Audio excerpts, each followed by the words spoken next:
You ever watch someone dig their own grave and smile while doing it? The body cam light blinked red against the quiet hum of the station hallway, casting a faint glow across polished floors that had seen too many stories buried beneath silence. Officer Daniel Brooks adjusted his gloves with slow precision, his jaw tight, his confidence unshaken, as if the outcome had already been decided long before this moment began. In front of him stood a woman, calm, composed, her hands resting loosely at her sides, her posture straight despite the weight of accusation hanging in the air. Ava Carter didn't flinch. Not when the questions came sharp. Not when the tone shifted from professional to personal. Not even when the room seemed to tilt in favor of the man with the badge. Imagine standing there, knowing every eye in the room has already chosen a side, knowing every word you say will be twisted before it even lands, and still choosing silence. Brooks stepped closer, his voice low but edged with something colder than authority. "We found the evidence where you were last seen," he said, each word deliberate, rehearsed. "You want to explain that?" Ava's gaze didn't waver. Not toward him. Not toward the officers lining the walls, pretending not to watch. Not toward the camera clipped to his chest, recording every second of what he believed would be a clean, unquestioned takedown. The air felt heavier with every passing second, like the building itself was holding its breath. Somewhere down the hall, a phone rang once, then stopped. No one moved. No one spoke. Because this wasn't just another accusation. This was a setup, carefully built, quietly executed, and confidently delivered. Brooks believed in patterns. He believed he could read people the moment he saw them. And standing there, looking at Ava Carter, he saw exactly what he expected to see. Someone out of place. Someone who didn't belong. Someone who wouldn't fight back. But what he didn't see, what he couldn't see, was the way her stillness wasn't fear. It was control. The kind that doesn't need to raise its voice. The kind that waits. Brooks reached for the folder in his hand, flipping it open with a practiced motion. Papers shifting like the final pieces of a story he thought he had already written. "This doesn't go away," he continued, louder now, making sure the room heard him. "You can make this easier on yourself." A faint murmur rippled through the officers behind him, subtle, almost invisible, but enough to confirm what Ava already knew. This wasn't just him. This was a system, a rhythm, a routine, and right now, she was supposed to play her part. But Ava Carter didn't move, didn't speak, didn't break, because while Brooks was building his case, she had already seen the ending. And somewhere beneath the surface of that quiet room, beneath the weight of assumption and the illusion of control, something had already begun to shift. Not loudly, not visibly, but enough that, in just a matter of moments, everything Brooks believed about power, about authority, about who gets to decide the truth, was about to change.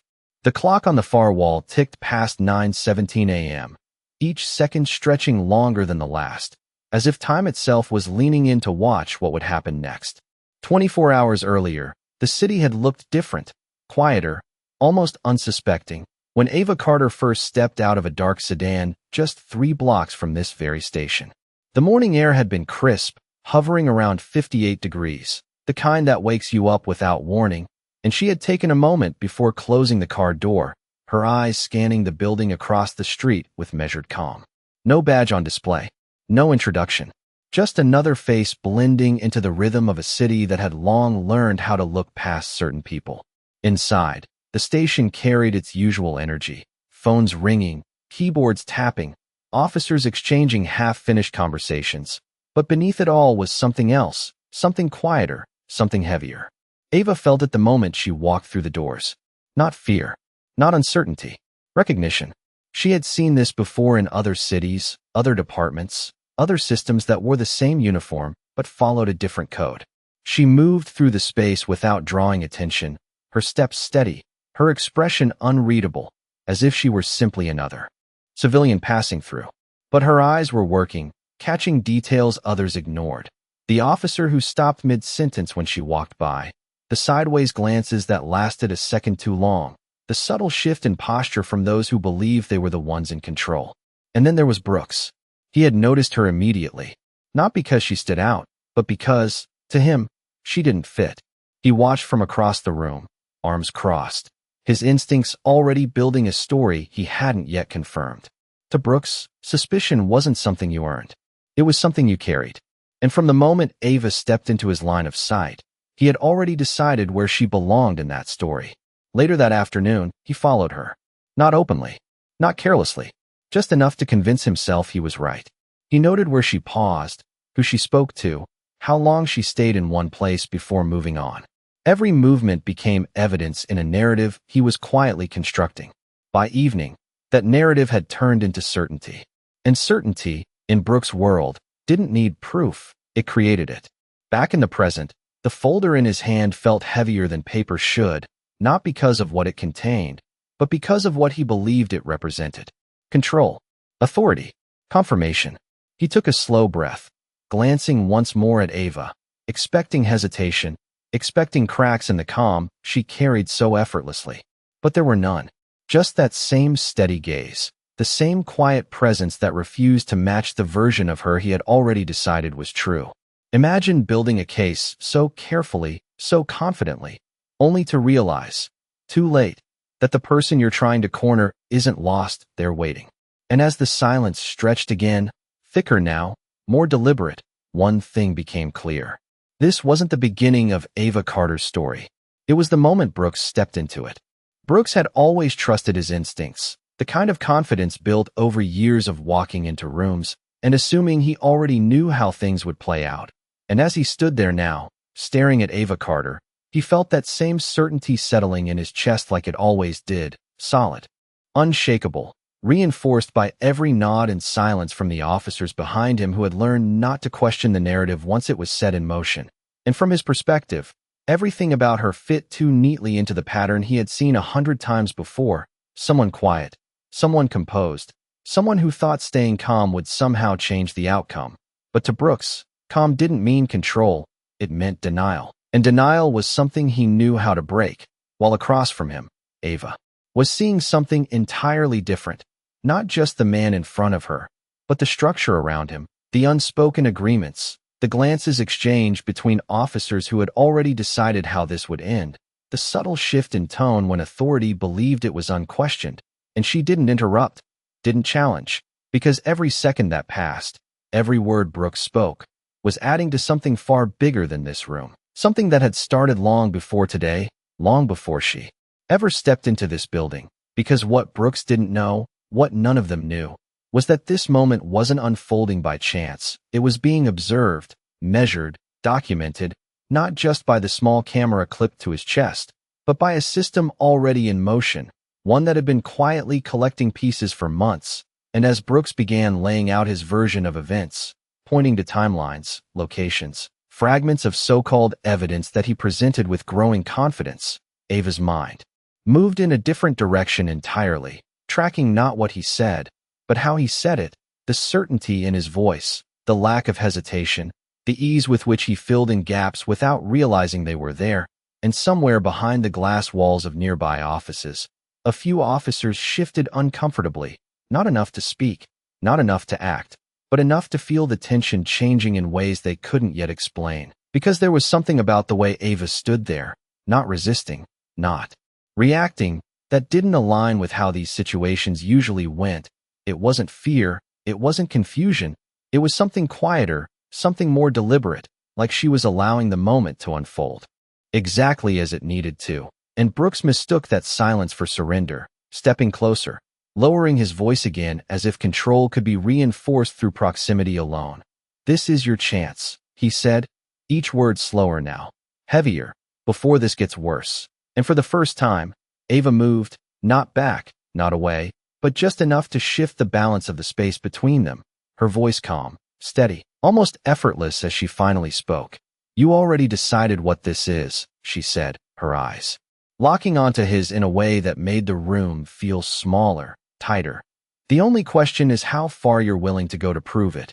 And the words didn't echo, didn't rise, but they landed quietly, precisely, in a way that Brooks didn't immediately understand, because to him, this was still simple, still controlled, still his case to close. But beneath that surface, beneath the confidence and the structure he relied on, something had begun to shift again, subtle but undeniable, like a crack, forming where he least expected it. And while Brooks believed he was building pressure, tightening the situation around her. The truth was moving in the opposite direction, expanding, widening, preparing to reveal just how much of this story he had never actually been in control of at all. The room didn't explode into chaos. Not yet. But something in the air had shifted, subtle at first, like pressure building before a storm that no one could quite see. And Brooks felt it even if he couldn't explain it. A faint irritation creeping beneath his confidence as Ava's words lingered longer than they should have. Because she hadn't raised her voice, hadn't argued, hadn't even tried to defend herself in the way he expected. And that absence of reaction began to feel louder than any protest ever could. But instead of stepping back, he leaned further in, doubling down on the narrative he had already committed to, flipping through the folder again, pointing to timestamps, witness notes, fragments of statements that sounded convincing when spoken fast enough and with enough authority. "You were there," he said firmly, tapping the page as if repetition alone could make it undeniable. "You had access, and now the evidence lines up," and a few officers behind him nodded slightly. Not because they had verified anything, but because they recognized the pattern, the cadence of a case being sealed before it was ever truly examined. And for a moment, it looked like everything was moving exactly as Brooks intended, like the system was closing in around Ava just as it had so many times before. But then something unexpected happened. Not loud, not dramatic, just a small interruption that didn't belong to him. One of the newer officers near the back shifted his weight, glancing toward the hallway as if he had heard something, his posture tightening just enough to be noticed, and Brooks caught it, irritation flashing across his face for a split second before he forced his focus back onto Ava, refusing to let even the smallest distraction weaken his control. "Last chance," he said again, slower this time, more deliberate, as if stretching the moment would somehow force a different outcome. But Ava didn't answer right away. She simply looked at him, really looked at him now. Not as an officer, not as an authority figure, but as a man standing at a line he didn't realize he was crossing. And when she finally spoke, her voice carried something new, not defiance, not anger, but clarity. "You didn't just build a case," she said quietly. "You built a version of me that made it easier to believe you were right." And for the first time, Brooks didn't respond immediately, not because he agreed, but because the words didn't fit into the script he had been following. They didn't give him anything to push against, anything to shut down. And that pause, that fraction of hesitation, was enough for the room to feel it, the shift growing just a little stronger, just a little harder to ignore, because while Brooks was trying to tighten control, something else was beginning to unravel it, piece by piece, thread by thread. And somewhere down the hallway, footsteps approached. Steady, purposeful, not rushed, but not uncertain either. The kind of movement that carried weight without needing to announce it. And a few heads turned instinctively, not fully, not openly, but enough to acknowledge that something, or someone, was about to enter a moment that Brooks still believed belonged entirely to him, even as it quietly slipped beyond his reach. The footsteps didn't rush, didn't echo with urgency, but they carried something heavier than noise, something that made the room shift before the door even moved, and one by one, the officers along the wall straightened just slightly, their attention pulling away from Brooks despite his attempt to hold it in place. And he felt it again, that subtle loss of control, like sand slipping through fingers that had always held firm, but he ignored it, pressing forward as if momentum alone could drown out whatever was approaching. "We're done here," he said sharply, closing the folder with a decisive snap, turning slightly as if to signal the end of the discussion, the end of her options, the end of the story as he had written it. But Ava didn't move, didn't react to his finality, because she wasn't listening for him anymore. She was listening for something else, something already in motion. And then the door opened, not violently, not dramatically, just enough to change everything, a figure, stepping inside with quiet authority, followed by another, and another, their presence filling the space without a single raised voice, without a single command. And for the first time since this began, Brooks hesitated, his eyes flicking toward the doorway, irritation giving way to confusion as he tried to place what he was seeing, because these weren't officers responding to him. They weren't part of the rhythm he controlled. They moved differently, stood differently, and more importantly, they weren't looking at him at all. Their focus went straight past him, landing on Ava, and the shift was instant, undeniable, the kind that doesn't need explanation because everyone in the room feels it at the same time.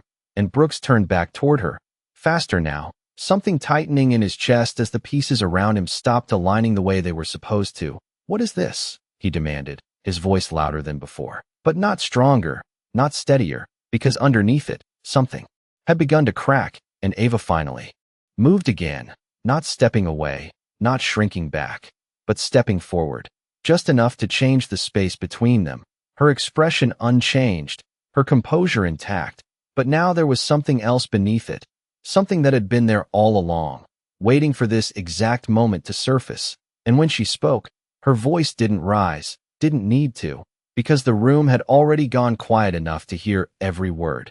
"You said we were done," she said calmly, her eyes steady on his. "But this is where it actually begins." And behind her, one of the men from the doorway stepped forward, holding a file of his own, thicker, heavier, placing it gently on the table between them without breaking eye contact with Ava, and Brooks looked down at it, just for a second, just long enough to realize that whatever he thought he had built wasn't the only story in this room anymore.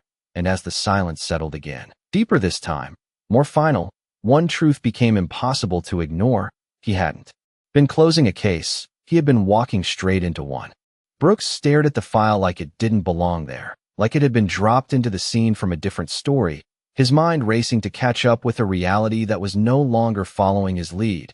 And for the first time since he walked into that room, he didn't speak immediately, because every instinct that had guided him before was suddenly colliding with something unfamiliar, something he couldn't read, and across from him. Ava Carter didn't rush the moment, didn't fill the silence. She let it stretch, let it settle over everyone in the room until even the smallest movement felt amplified, until every breath carried weight.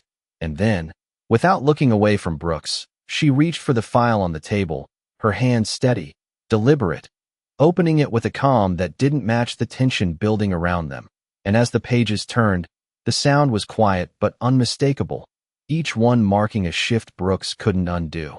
"You built your case fast," she said, her voice even, almost reflective, faster than procedure allows. And she glanced down briefly, not searching, not hesitating, but confirming, as if everything inside that file was already known to her long before it ever reached the table. Statements collected within minutes, evidence processed without proper logging, conclusions drawn before verification. She continued, each detail landing with precision, not loud enough to feel like an attack, but clear enough that no one in the room could ignore what was being said. And behind Brooks, the officers who had stood so confidently moments ago began to shift again, this time more noticeably, their silence no longer neutral, no longer comfortable, because the pattern they recognized was no longer working in the same direction. And Brooks felt it, felt the ground beneath his certainty begin to give way in ways he couldn't immediately stop. That standard. He cut in quickly, too quickly, his voice tightening as he tried to reclaim control. "We move fast when we have probable cause."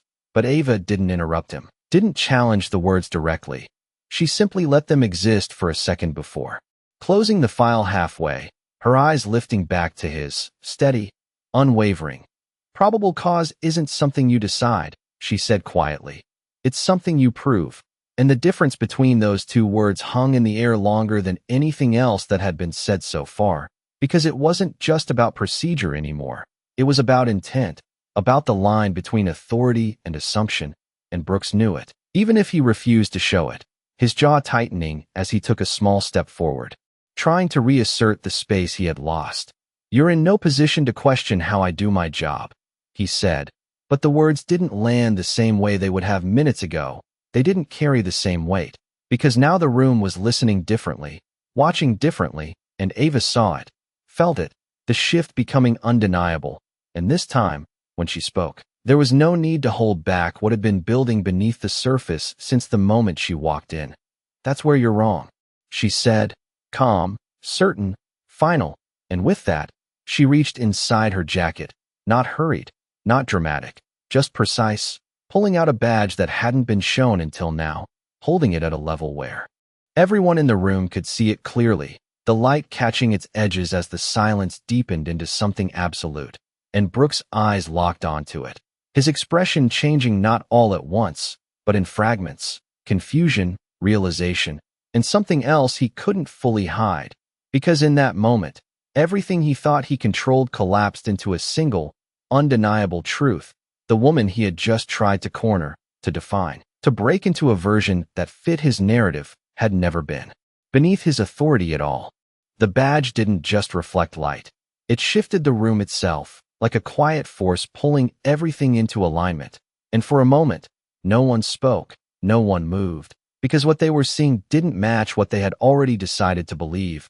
And Brooks felt it first in his chest, a tightening he couldn't control, his eyes fixed on the insignia in her hand, as if staring longer would somehow change what it meant, but it didn't. It only made it clearer, heavier, undeniable, and Ava Carter held it steady, not as a threat, not as a spectacle, but as a fact that had always been there, waiting for the exact moment it needed to be seen. "Captain," one of the men near the door said quietly, his tone shifting with immediate recognition.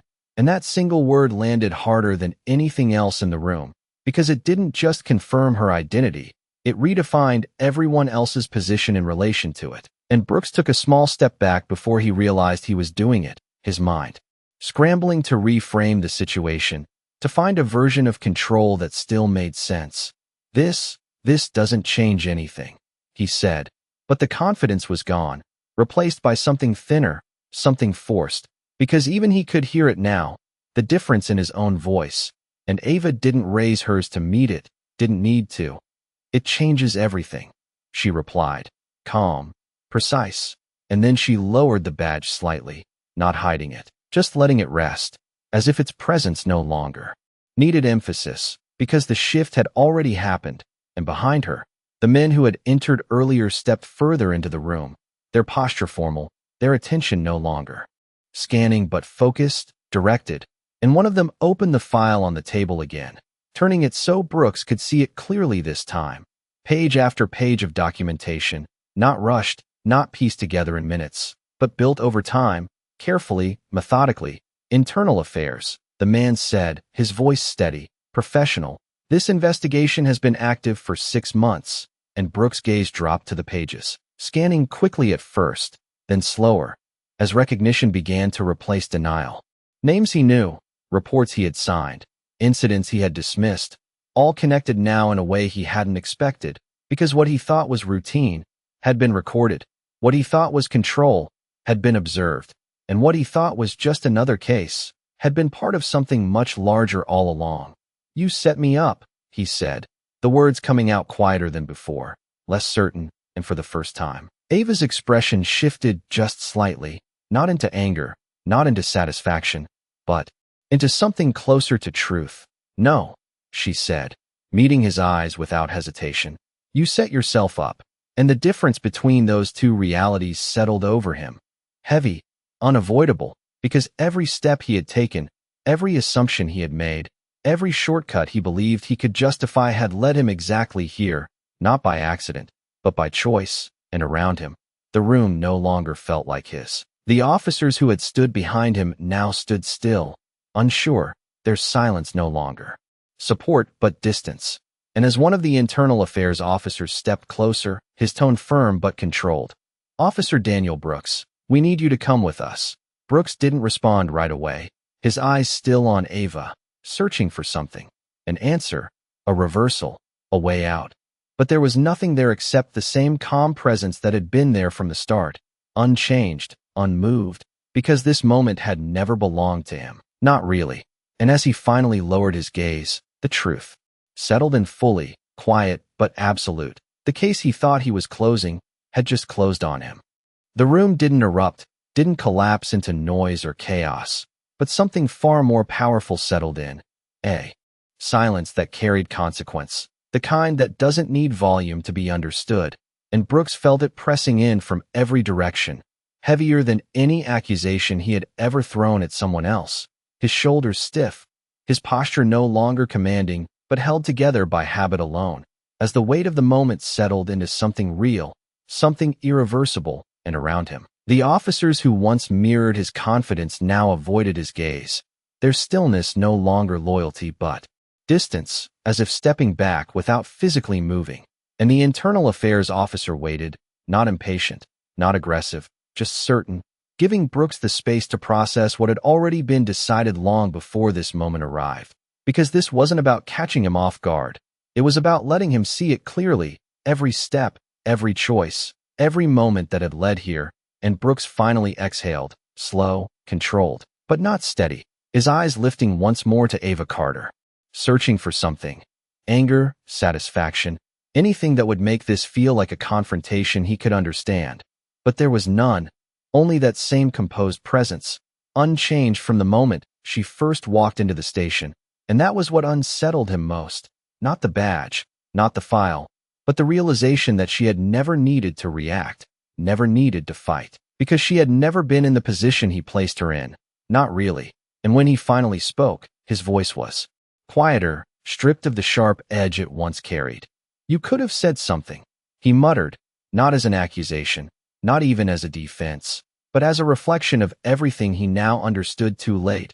And Ava didn't answer immediately, letting the words sit, letting them exist without rushing to correct them, because this moment wasn't about proving him wrong anymore. It was about letting the truth stand on its own. And when she did speak, her voice was calm, grounded, carrying more weight in its restraint than any raised tone ever could. "You weren't listening," she said, and that was it. No lecture, no elaboration, just a simple truth that cut deeper than anything else in the room, because Brooks knew. It was true, knew that from the very beginning.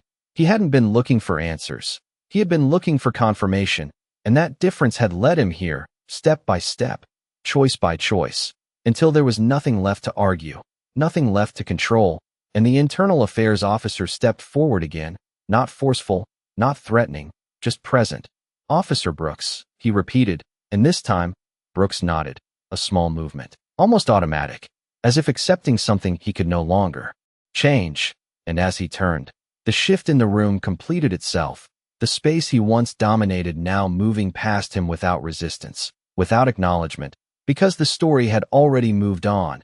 And as he walked toward the door, the same hallway stretching out ahead of him now felt different, longer, quieter, not because it had changed, but because he had.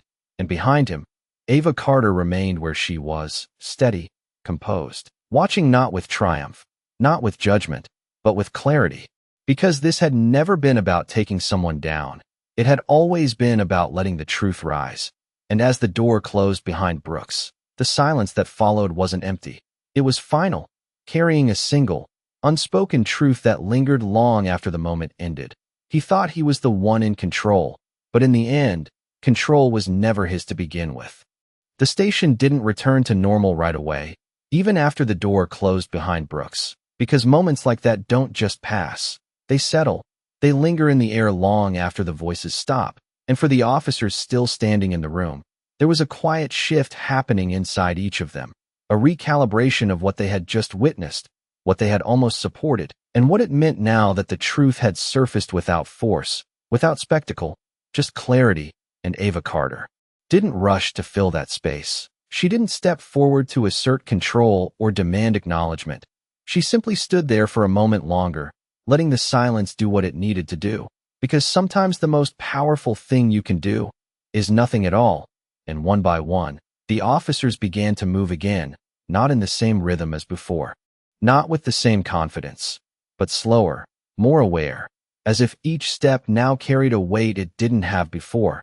And near the back of the room, the younger officer who had shifted earlier finally exhaled, his shoulders dropping slightly as he glanced toward Ava, not with fear, not even with certainty, but with something closer to understanding, because for the first time, he had seen how quickly a story could be written without truth, and how quietly it could be undone when truth finally arrived. And Ava noticed it, not directly, not in a way that singled him out, but enough to acknowledge that this moment wasn't just about one man being taken out of the system. It was about what the system chose to become after. And she turned toward the table, closing the file with the same calm precision she had carried from the start, her movements unhurried, intentional, as if the outcome had never been in doubt. Because to her, it hadn't been. Not really. This wasn't a victory. It wasn't a takedown. It was a correction, long overdue. And as she walked toward the doorway, The same hallway that had once watched her enter in silence now seemed to open differently, not because the building had changed, but because the truth inside it had been forced into the light. And just before she stepped through, she paused for a brief second, her voice steady, not raised, but clear enough to carry across the room. "This badge doesn't give power," she said, her eyes moving across the officers. Who remained? "It demands responsibility." And there was no lecture after that, no extended explanation, because the words were enough, simple, direct, impossible to ignore. And as she continued down the hall, her footsteps measured, steady. The weight of the moment followed not as pressure, but as purpose, because what had happened in that room wasn't the end of something. It was the beginning of what accountability actually looks like, and somewhere behind her, in that same room where silence had once protected the wrong story, a new understanding had taken its place, quiet but lasting, the kind that doesn't need to be spoken to change everything. The hallway stretched long and quiet ahead of Ava Carter, the soft hum of fluorescent lights above blending into the steady rhythm of her footsteps, each one measured, grounded, untouched by the tension she had just left behind. And as she moved forward, officers along the corridor subtly adjusted their posture, conversations fading mid-sentence, eyes following her not with suspicion this time, but with awareness, because something had changed, not just in that room, but in the way the space itself responded to truth when it finally stood in front of it. And Ava didn't acknowledge the stares, didn't slow down or speed up, because this wasn't about presence, it was about purpose, and that purpose had been clear long before today, long before Brooks ever decided to act on assumptions he mistook for authority. And behind her, in a separate office now, the process had already begun, paperwork unfolding, statements being taken, procedures finally being followed the way they were meant to be, not rushed, not bent, not shaped to fit a narrative, but aligned with something far more demanding than control, accountability. And Brooks sat across from two internal affairs officers, his posture no longer rigid, no longer certain, his hands resting still as the questions came not with aggression, but with precision, each one narrowing the space between what he had done and what he could no longer deny. And for the first time in a long time, there were no shortcuts available, no assumptions strong enough to override the facts laid out in front of him, because every moment had been recorded, every decision documented, every pattern traced back to choices he had made believing no one was watching closely enough to connect them. And now, sitting there, he understood something he hadn't before. That control isn't something you claim. It's something you lose the moment you stop respecting the truth. And back in the corridor, Ava reached the end of the hall where a large window overlooked the city, the morning now fully awake. Sunlight cutting through the glass and casting long lines across the floor, and she paused there, just briefly, not out of hesitation, but reflection, because moments like this don't come often, not cleanly, not without resistance. And she knew this wasn't the end of anything. Systems don't change in a single day. They shift slowly, through moments like this, through choices that refuse to ignore what's right in front of them. And as she stood there, the reflection in the glass looking back at her wasn't just a captain, wasn't just authority, it was responsibility carried forward. And somewhere behind her, a door opened again. Footsteps approaching, one of the senior officers stopping a few feet away, his voice respectful, measured. "Captain Carter," he said, and she turned slightly, acknowledging without breaking the calm she carried. "We'll proceed with the full review," he added, and she nodded once, simple, direct, because there was nothing else to say.